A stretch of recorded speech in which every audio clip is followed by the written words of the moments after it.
becoming an adult. I'm 44 years old, but is sort of sitting in moments and realizing we don't need to react how we might have done so before and take a moment. So it sounds like if you are starting to discover that about yourself, now is a really good time to make that happen. Exactly. Override that programming.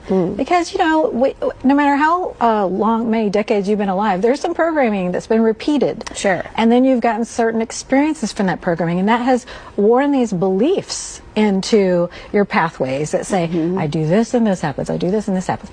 This is the time to say, what if I do it this way? Let me observe what happens, because if you're engaging with this message, you've done enough opening up and moving within yourself into awareness to be able to align with higher and better outcomes. So you're not just repeating the past. Yeah, and you're not just repeating, and sometimes the stories we tell ourselves are not true, and I hate to admit that, but it is true. Okay, Mercury is still in retrograde, which you mentioned before we even started Along with a few other planets, yes. How do we navigate that? She's always in retrograde, and she's getting on my nerves. Well, it'll end on the 29th. So again, remember, that's only like, you know, another week or a couple weeks or so. Just know that when Mercury turns direct, it's like a rubber band being pulled back, and so this is the time to start warming up those engines, moving into new energies, because on the 29th, it's full steam ahead in whatever you're pointed toward.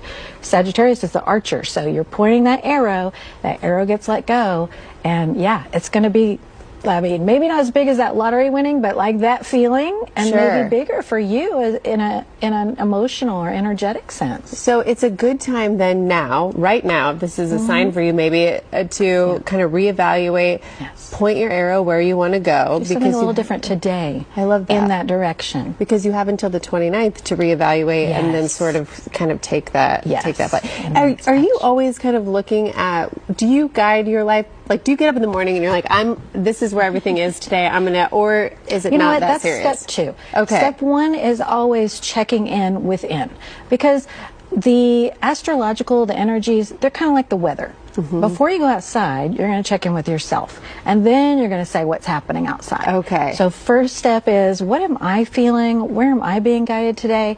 And then the next step is, okay, what are these external energies doing, and how can they support me, or how can I be prepared for them? All right, India, you're the best. IndiaLee.com is where you can find her, and on social. So thank you for being here. Thank you very much. All right.